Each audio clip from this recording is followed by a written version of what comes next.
Game 51, Crystal Palace versus Sheffield United on the 30th of January 2024, titled, "If you snooze, you lose." I rise from my slumbers, needing to pick my car up from the garage. I'm knackered from being late home from London the previous night, and before you wonder why the old man is up in London, it was to see my son's debut show, Meet Tom, Self and I. And proud dad moment, it was fabulous. But I am paying the price. I have a lot to do after missing the majority of yesterday from the day job, and I'm cream cracking. The morning dribbles away doing prep and answering easy emails. I grab some lunch with my wife whilst Rocco looks on, and then get ready for the at least 2-hour commute to my son's flat. Because I feel a little knackered, I also feel a little lazy and underlyingly angry. New word there. On the drive in around mid-afternoon, I feel really tired, unusually tired. I know our bodies always feel like this early afternoon, but this is almost under the weather sort of tiredness. I get to London with no blips and wait outside my son's flat to help take his stuff up to his flat. He says, "Am I stopping?" But I say, well, no, because I'm going to park up the car and have a little snooze in it. He has a singer in for singing lessons, and I thought my snoring would be too much of a distraction. We discussed his show last night, and I couldn't conceal my delight for someone I think is so talented he just gets on with it. Everything in his stride, even that attitude is admirable. Well, I reclined the seat of my wife's car, too much faff trying to recharge it in London, and after the match tonight at 10:15, sitting in some service station for about half an hour if the charging points aren't full, etc, etc, etc. Now, I couldn't get my usual space but parked opposite. My usual space is larger than normal and not hemmed in by parking spaces either side, so it is also generous for egress and exit in your vehicle. As I said, it was full and I was reclined opposite it. In the space was an expensive motor, big, beefy petrol head 4x4 from Maserati. Fair play, I thought, cost a few bob, but that space is perfect for a no-worry parking spot. But my luck was in. A blonde lady and a svelte middle-aged man returned shortly after I reclined my chair and got in, deafened me with the roar of the Maserati engine and drove off. I paused for a millisecond, then shot into the space like a cuckoo into somebody else's nest and relax. I certainly do. I've set my alarm and drift off into the world of the obscure. So much so that I wait with a bit of a start, whilst recognising my surroundings but also feeling a little groggy and sick. I glance at my watch and I've been sparko for about 40 minutes. I tried to gather my senses, get out of the car, lock it and start to wander off, glancing over my shoulder to see the indicators flash to denote the locking of the car.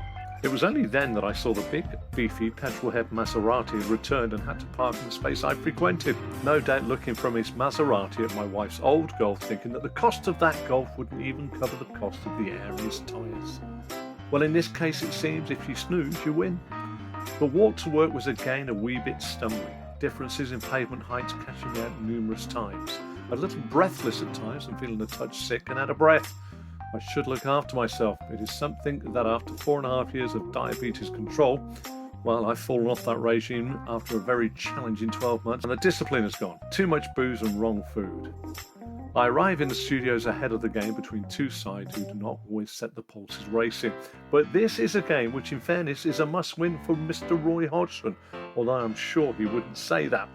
But one win in 10 Premier League games has popped a little bit of hot breath on his collar. Chris Wilder's Sheffield United side have also got to turn battling draws into victories for them to have any hopes of survival. So possibilities of a good game and possibilities of a nerve-wracked pressure game are on. There is banter today and some strong opinions from one of the older commentators in our community. I sit quietly, no proffering of any comment for two reasons. One, that I'm still feeling rough around the edges, and two, I don't exactly concur with those opinions and could do without a deep debate on the merits of the loudest man in the room. He was right, but not completely. Tom, the executive producer, is also in. He isn't actually on comms tonight. Apparently he's in control of the satellite assignment tonight with a new super-duper IT package designed by the IT department to aid easier transition and obviously saving a wage for somebody who doubles up on a job. Anyway, there appears to be some teething problems with the wrong satellite pictures being beamed into the wrong booths. But no issue really. Tom is cool and calm. We're all a little intrigued by the match kick-off time this evening. One at 7, two at 7:30, one at 8 and one at 8:15. I'm due on air at 7:55, so with a minute to go before kick-off, I faded down the main match commentary and fade up my ground effects. Shit, it's not a clean crowd feed, it's just a commentator chatting on it. I dashed to Tom, who this time is a little concerned about the lack of a clean crowd feed, but there is still time, at least 5 minutes before kick-off, to sort the issue. It proves to be difficult and time slowly slips through our fingers before kick-off comes and goes. When I'm told to go live with the ambient crowd noise for a moment, it's a good job I start commentating 18 seconds into the game. Now that sounds precise, doesn't it? Well, the reason is because no sooner than I took up commentary, Sheffield United scored through Brereton Diaz on 22 seconds, and I got it. I caught the excitement, but I was a little rattled throughout the first half. 3 more goals were scored, but I ultimately hadn't had time to set the scene, or the teams, the lineups and referees, etc. So it was all a bit frenzied both on the pitch and off the pitch and in my booth. The game was ultimately won by Palace 3-2, and we had 11 minutes of time added on at the end of the game. I stood up, manually opening up every stiffened joint from the ankle through to the knees and into the hips before Jim Jam, the match producer, said, "Can you do a considered for us, please?" I rattled off a one-timer and then exited the building for a half-mile walk back to the underground car park and my larger-than-average space. My nose was a little weepy and my throat a little sore. My knees were screaming and my eyes felt heavy. I brought the car up from the underground car park and called my wife while setting the sat-nav to escape London. It says an hour and 20 to home, but as we started to journey across an empty London, but through the 20-mile-an-hour zones, the next stage of the Journeyman journey started to unfold. My sat-nav told me there is a road closed in 43 miles and my proposed ETA started going deeper into the night. I arrived home around 12:30, some 2 hours and 1 diverted drive home. Son's stuff delivered, 5-goal thriller and a job well done. Oh, and remember, Mr. Maserati man, if I snooze, you lose.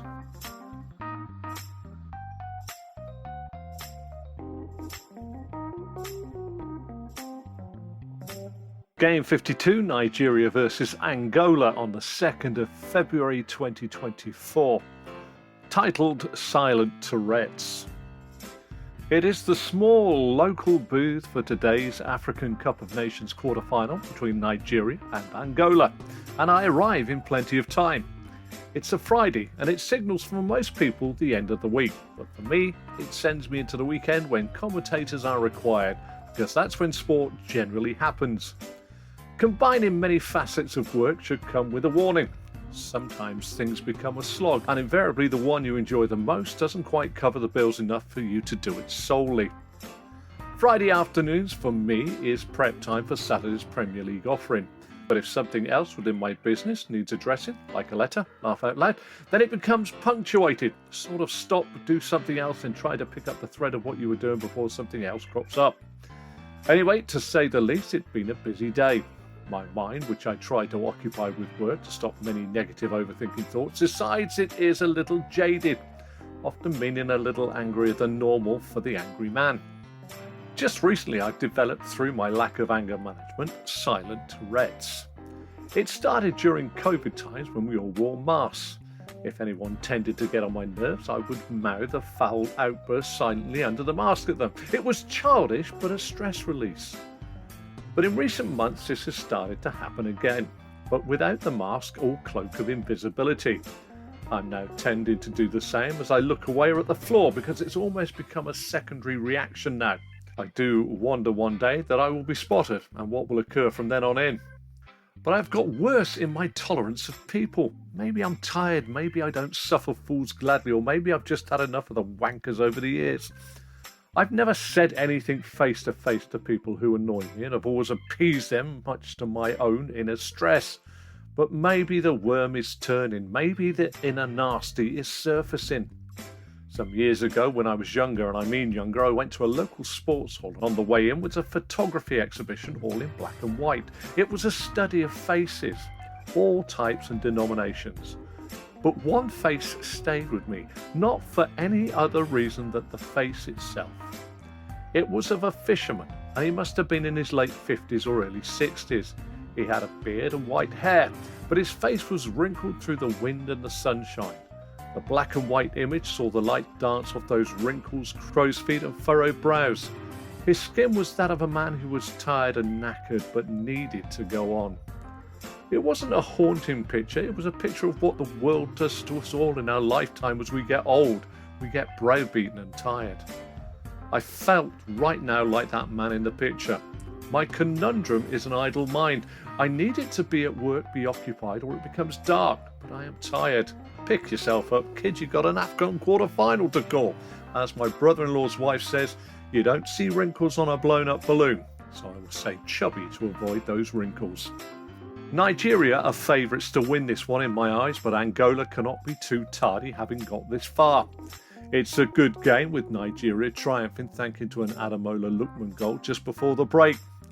I switched off the monitors and pack away the things and my prep. I really do fancy a drink on my return home. But in fairness, my alcohol consumption has been pretty prolific for some time, so maybe not. I arrive home and make sure things are ready for London tomorrow. I check out a couple of late emails and sit down for tea around 8:30 at night. You know, I sit on my tea all night, and by that I don't move away from the settee and I don't walk the food off. As is my wont, I've overeaten, and this doesn't bode well for my sleep. When will I learn? My propensity to eat until stuffed is a problem. My appetite is unbelievable. I've never been a looker, so why have the body of an Olympic swimmer? All lies and that.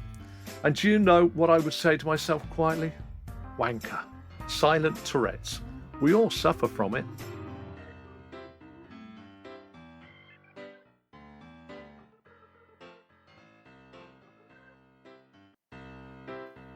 Game 53, Burnley versus Fulham on the 3rd of February 2024.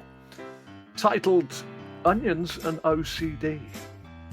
Marylebone is off, so it's Oxford to Paddington for moi today, which is cool as I need a table to write some preface for the opening 5 minutes of this afternoon's game.